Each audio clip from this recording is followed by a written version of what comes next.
Tired of the same old default ringtone on your Samsung phone?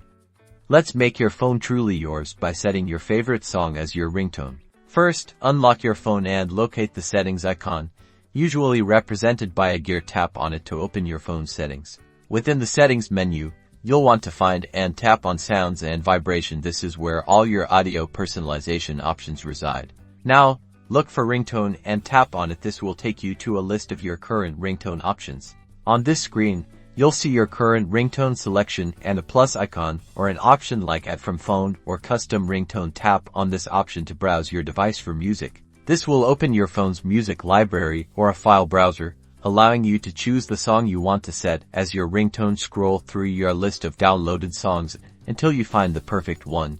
Once you've found your desired song, tap on it to select it. You might hear a short preview, then tap OK or Done to confirm your selection. And that's it. Your chosen song is now set as your new ringtone. The next time you get a call, you'll hear your favorite tune. Personalizing your phone with your favorite music makes your call experience so much better. Enjoy your new custom ringtone.